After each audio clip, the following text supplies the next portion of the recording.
"Get out of here. I don't serve dogs or broken soldiers," the manager snapped, his voice slicing through the quiet hum of the restaurant. For a moment, everything stopped. The clink of cutlery, the soft music, even the breath in Jake Mercer's chest. The retired Marine blinked, gripping the armrest of his wheelchair as his service dog, Rex, nudged closer.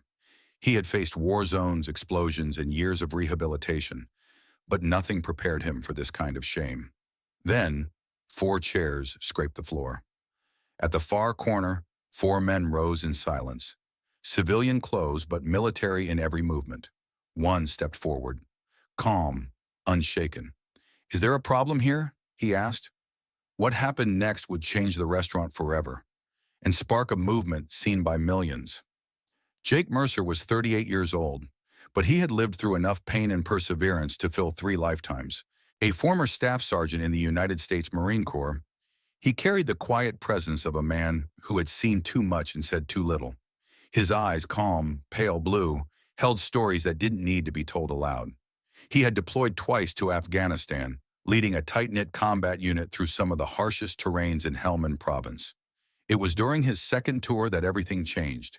A routine patrol, a dirt road that looked safe, a pressure plate hidden beneath packed dust. The blast from the IED had thrown him 30 feet into the air. When he woke up in a German hospital, both legs were gone. His hearing was damaged. His body was broken. But more than anything, it was his sense of self that had been shattered. The road back wasn't measured in miles, but in mornings, in quiet, punishing therapy sessions, in learning how to live again in a world that no longer felt made for him. And yet, here he was. Tonight wasn't a mission. It wasn't a ceremony or a doctor's visit. It was dinner, alone, at Bella Vista, a restaurant he had passed by a dozen times but never dared to enter. Not until tonight. This evening marked 2 full years since his medical retirement from the Corps. It was also the first night he'd dressed himself in a collared shirt and khaki pants, wheeled himself across town without assistance, and rolled up to a table he had reserved under his own name. But Jake wasn't alone. Beside him, as always, was Rex. So now, Rex wasn't just a dog. He was a lifeline. A golden retriever with steady eyes, trained to recognize the early signs of Jake's seizures, and to press his body against Jake's legs, or what was left of them, when flashbacks hit. At night, Rex would wake him from night terrors before they took hold.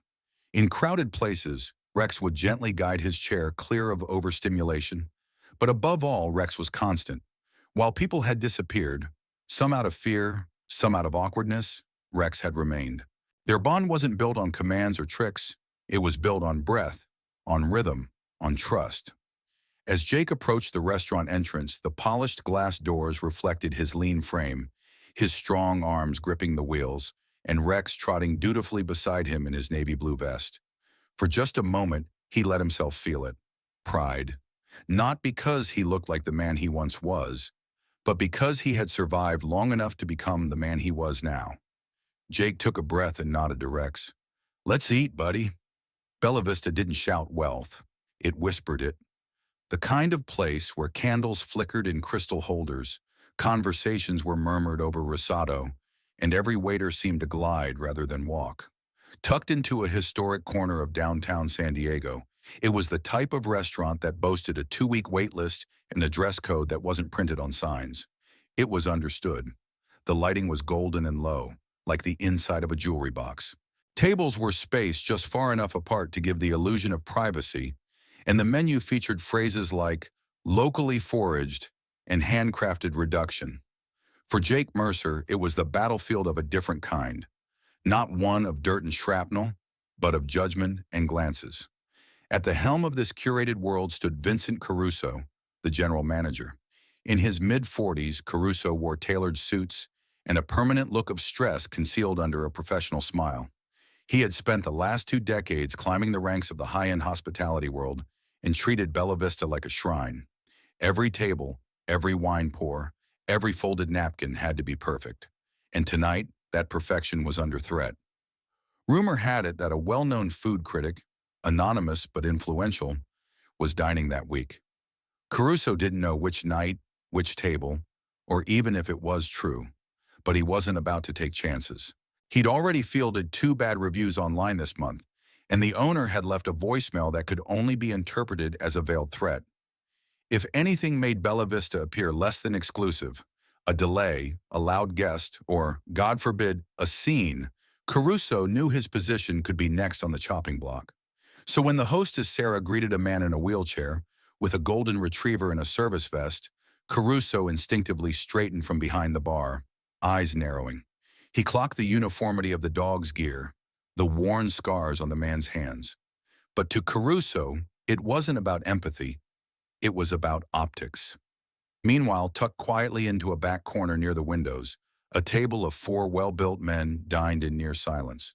Dressed in simple button-downs and slacks, they looked like businessmen on a quiet retreat, until you noticed the posture. Backs to the wall, minimal movement, eyes constantly scanning. Navy SEALs, though they wore no insignia. Off-duty, but never truly off-alert. They sipped water, shared jokes in hushed tones, and observed everything, including what was about to unfold. As the door swung open, a soft chime rang through the restaurant. Heads barely turned, except Sarah's. She stood at the hostess station, all of 22 and fresh into her second week on the job, but with a heart that made up for inexperience. She smiled as she saw Jake maneuvering his wheelchair through the doorway, Rex walking faithfully beside him, calm and alert in his service vest. She glanced at the reservation screen, found the name, Jake Mercer, Party of One, accessible seating requested, and stepped out with genuine warmth. "Good evening, Mr. Mercer. Right this way. Your table is ready and we've made sure there's extra space for your chair." Jake gave her a quiet nod. "Thank you, miss. Much appreciated." But they didn't make it far. From across the dining room, Vincent Caruso emerged like a shadow from the bar. He didn't yell. That wasn't his style, but his stride was sharp, and his voice had the kind of clipped precision that made glasses tremble without ever rising in volume. "Excuse me," Caruso said, stepping between Sarah and Jake. "Is there an issue here?" Sarah blinked, caught off guard. "No, sir. I'm just seating Mr. Mercer at his reserved table." Caruso's gaze locked onto Rex, then flicked up to Jake. "I wasn't informed about the animal," he said, his tone cooling by the second. "We have a very strict no pets policy." Jake's hands tightened slightly on the armrest. "He's not a pet. This is Rex. He's my service dog. Trained medical support. I mentioned it when I made the reservation." Caruso offered a tight smile, the kind used to dismiss without debate. "Yes, I'm sure you believe that. But we cater to a specific clientele, and many of our guests expect a certain level of refinement.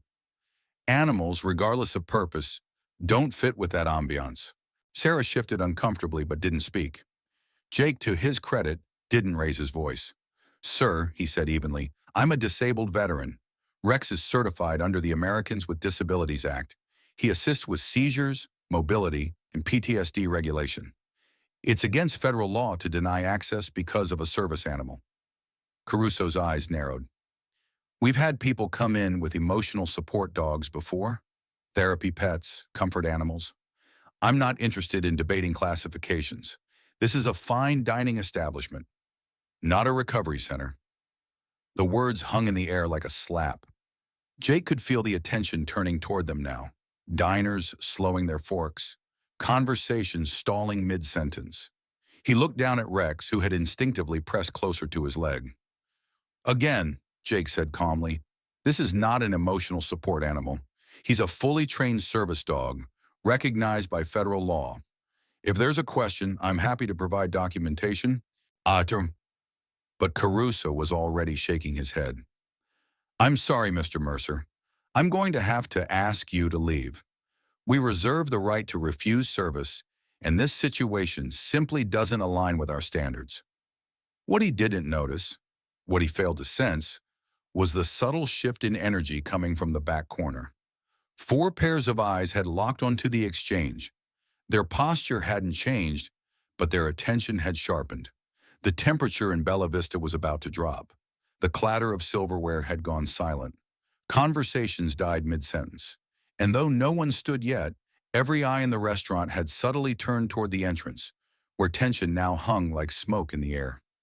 Jake Mercer remained still in his wheelchair, his back straight but jaw tight, one hand resting on Rex's head to keep himself grounded.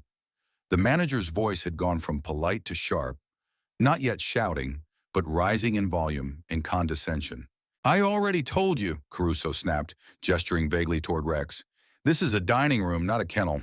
Other customers shouldn't have to eat near animals. A few guests flinched.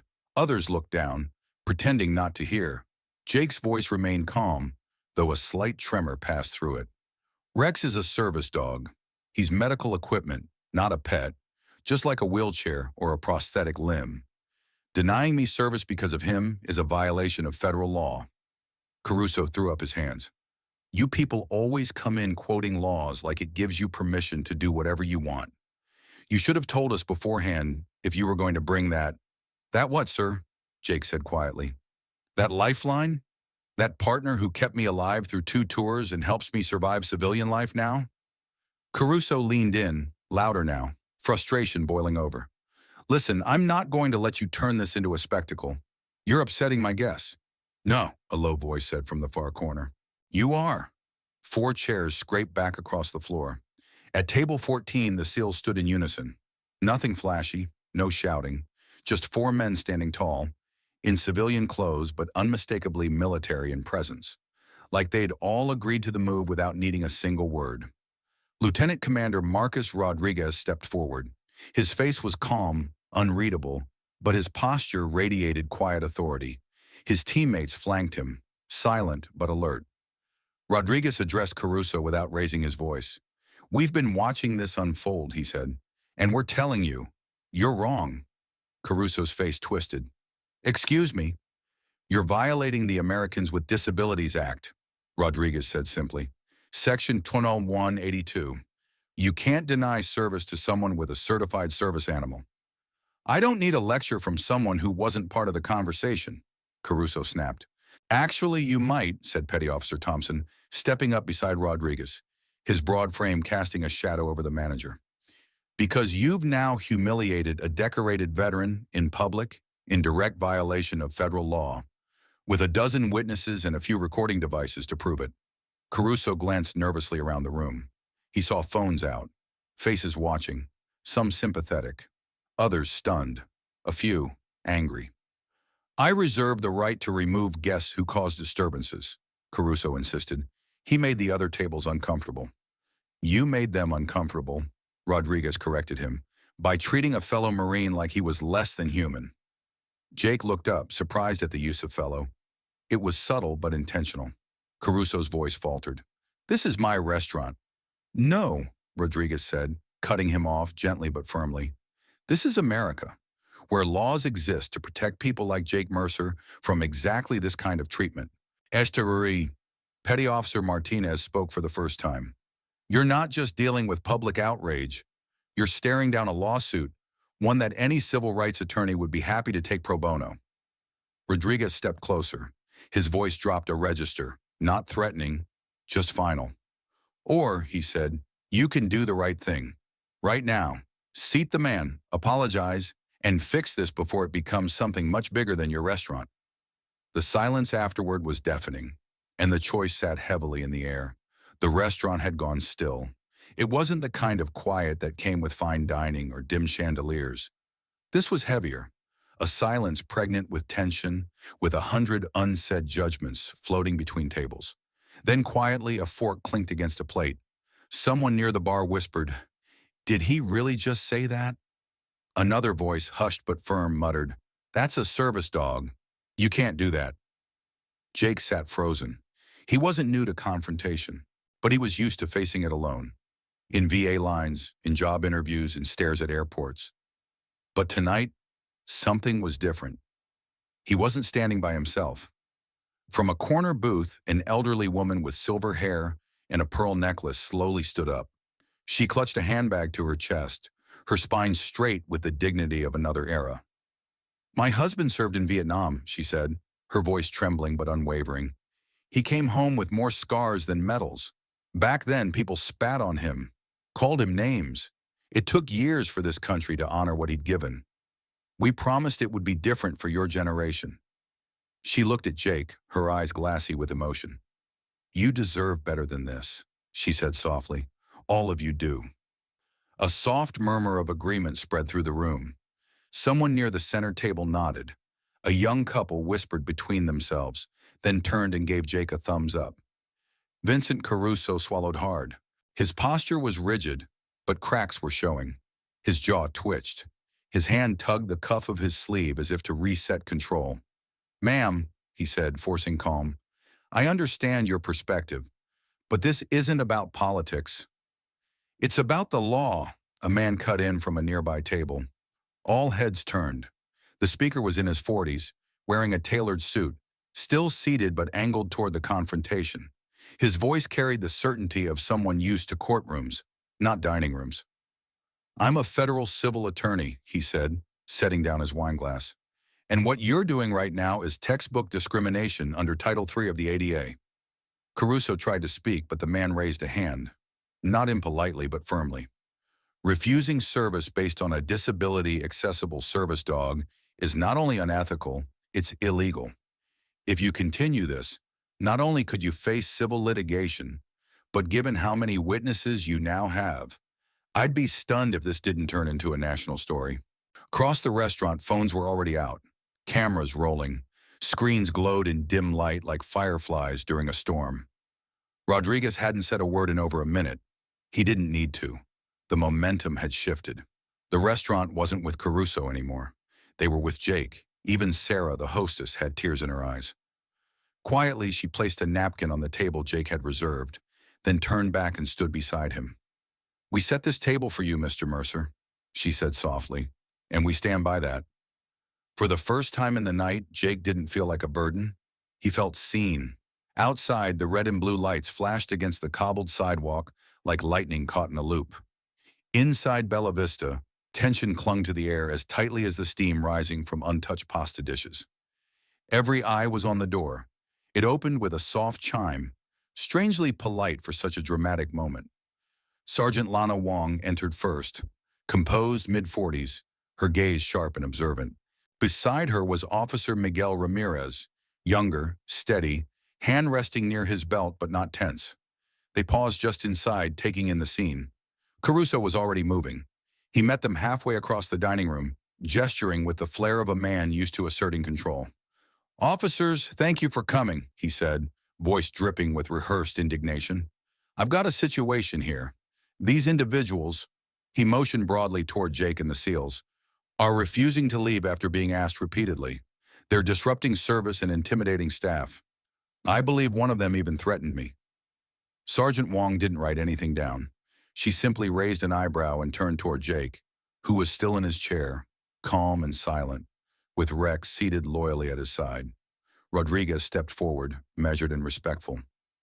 Lieutenant Commander Marcus Rodriguez, United States Navy, he said, voice steady, but edged with restrained frustration. No threats were made. We stepped in when this man, Staff Sergeant Jake Mercer, was being unlawfully denied service because of his service dog. Unlawfully? Ramirez asked, eyes narrowing slightly. Yes, officer, Rodriguez said. The Americans with Disabilities Act, Title III, a service animal trained to assist with medical needs, which Rex is, cannot be grounds for refusal of service. We reminded the manager of this. He escalated the situation instead. Wong walked past Caruso, approaching Jake directly. Her demeanor shifted. From professional to personal. She crouched slightly, getting eye level with him. Mr. Mercer, she said gently, can you confirm your service dog is certified? Jake nodded. Yes, ma'am.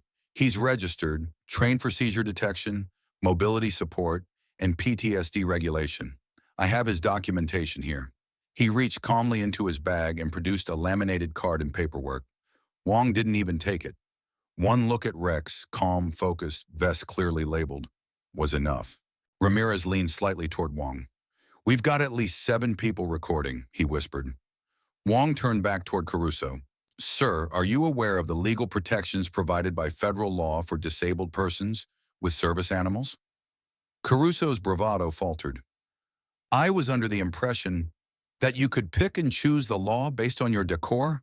She cut in, voice sharp. This isn't a gray area. You don't need to be under the impression of anything. What you did was discriminatory. Period. Someone near the front let out a low whistle. Another voice whispered, "She's not wrong." Wong continued, "And in case you haven't noticed, this entire room is watching. Many are filming. Some are streaming. This isn't just about tonight anymore. This could go viral by morning." Caruso paled. Rodriguez stepped in again. "No one came here looking for a fight. But if you try to paint a disabled veteran as a threat for standing up for his rights, you better be prepared for the consequences." Wong nodded, folding her arms. "You have two choices. Serve your guest with dignity and compliance, or we document this and file it as a formal ADA violation. Trust me, that doesn't end with just fines." There was no more sound. Even the waiters had stopped moving. The entire restaurant, from college kids on dates to elderly couples in blazers, waited to see what Caruso would do next. And in that silence, it was clear. He had already lost. Jake looked around the restaurant, his hands resting quietly on the armrests of his wheelchair. His voice, when it came, wasn't loud, but it didn't need to be. The room leaned in to hear him. "I didn't come here looking for a scene," he began, eyes fixed not on Caruso, but the faces watching from every table. "I came here because it's been 2 years since I got blown up by a roadside bomb in Afghanistan." A hush swept through the room like wind through tall grass. "I lost both legs in that blast," Jake continued, "and for a while I thought that was all I lost. But the truth is, it took a lot more than that. It took my confidence, my sense of normal. Even my voice for a while." He paused, looking down at Rex, who sat still and attentive by his side. "This is Rex," he said, reaching down and resting a hand gently on the dog's head. "He's not a pet. He's not an accessory. He's trained to detect when my brain is about to seize up. He wakes me from nightmares. He guides me through crowds when the noise gets too loud. When I panic, he grounds me. When I freeze, he moves me forward." Somewhere in the back, a sniffle broke the silence. Jake's eyes turned back toward the crowd. "Tonight was a big deal for me. The first night in a long time I thought I could do something normal again.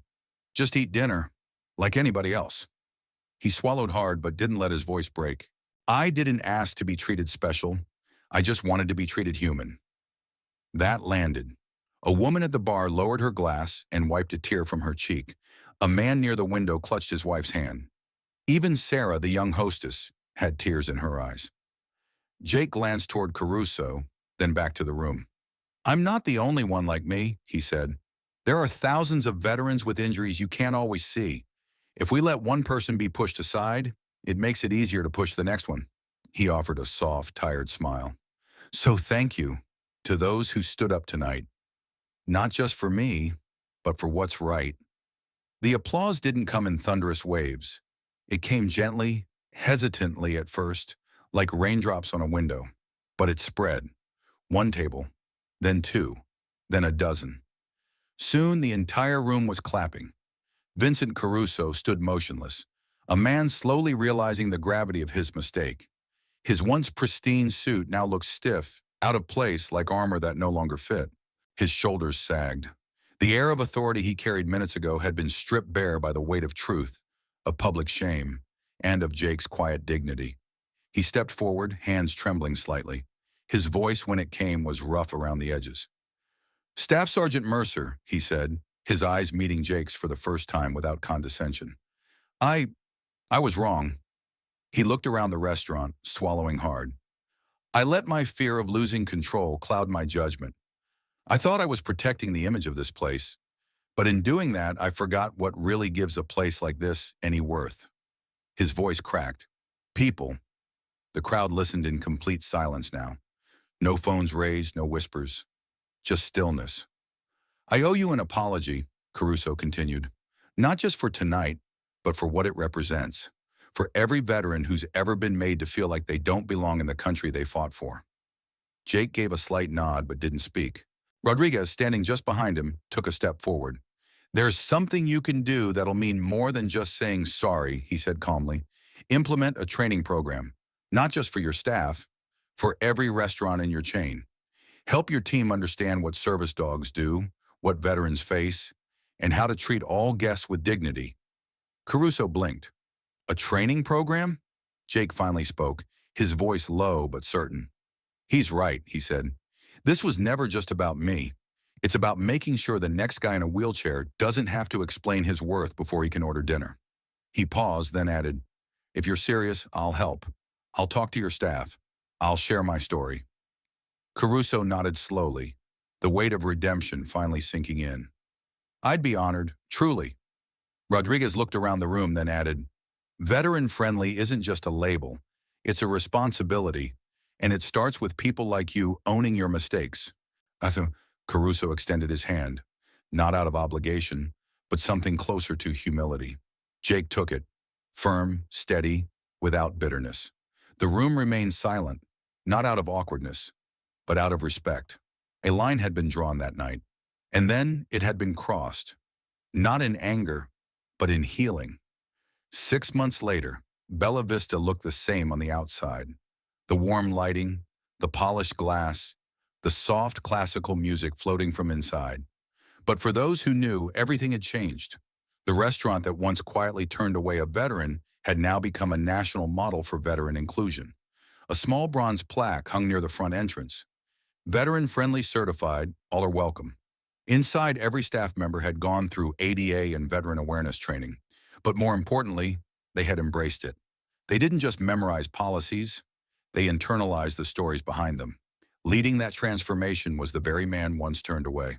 Jake Mercer, now a respected public speaker and advocate for veteran reintegration, had partnered with several restaurant groups to share his story. He spoke at schools, small business conferences, even city council meetings, always with Rex by his side, the dog's vest as much a symbol as the medals Jake never wore in public. On weekends, Jake would still visit Bella Vista, not to dine alone, but to meet the people he once feared wouldn't see him. At his side were the SEALs. Rodriguez, Thompson, Martinez, and Chin had kept in touch. What started as a single act of solidarity had grown into something far deeper. A new kind of brotherhood, one not formed on the battlefield, but in the quiet war that followed, the fight to be seen, heard, and respected at home. Sometimes they met for coffee. Other times they joined Jake at veteran outreach events. Rodriguez even helped him establish a nonprofit that offered civilian training for businesses wanting to better serve wounded warriors. And the story didn't just stay local. The footage from that night, taken by dozens of customers, had gone viral, shared across platforms, picked up by veteran groups, civil rights advocates, and even major news outlets. The clip of 4 men rising from their chairs in unison had become an image of quiet power.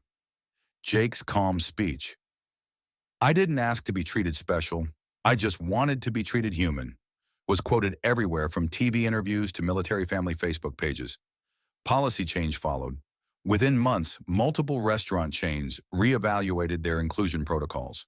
Legal groups used the video in training materials. Schools played it in ethics classes.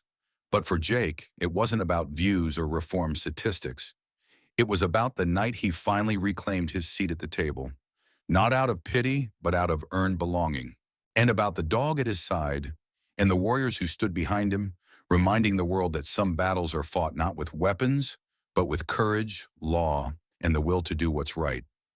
In a world where we often walk past people without seeing them, this story reminds us of something deeply American, that dignity isn't given, it's defended. Whether on a battlefield or in a quiet restaurant booth, respect must be practiced, not just preached. Jake Mercer didn't ask for special treatment. He asked to be treated like anyone else, a man with history, hurt, and hope. That simple request, to sit down and eat dinner, became a mirror for our society. And what it reflected was powerful. That one act of courage can awaken a room, and that decency is contagious. In today's America, where divisions can feel deeper than ever, maybe the most radical thing we can do is pause and look closer. Who are we sitting next to? Who's being ignored? Who might be carrying invisible wounds? If you've ever been in a situation like this, whether you've stood up for someone or you wished you had, we'd love to hear your thoughts. Have you seen kindness shift a moment? Do you think businesses today are doing enough to include veterans and people with disabilities? Share your story in the comments. We read every one, and your voice could spark someone else to act. And if this story moved you, please consider hitting the like button, subscribing to our channel, and sharing this with someone who might need a reminder of what quiet courage looks like. To our older viewers, especially the veterans and families who've lived this truth, thank you. Your sacrifices laid the foundation of this nation's character. And to everyone watching, let's keep building a country where no one is turned away from the table. Because sometimes the most patriotic thing we can do is simply stand up for someone trying to sit down.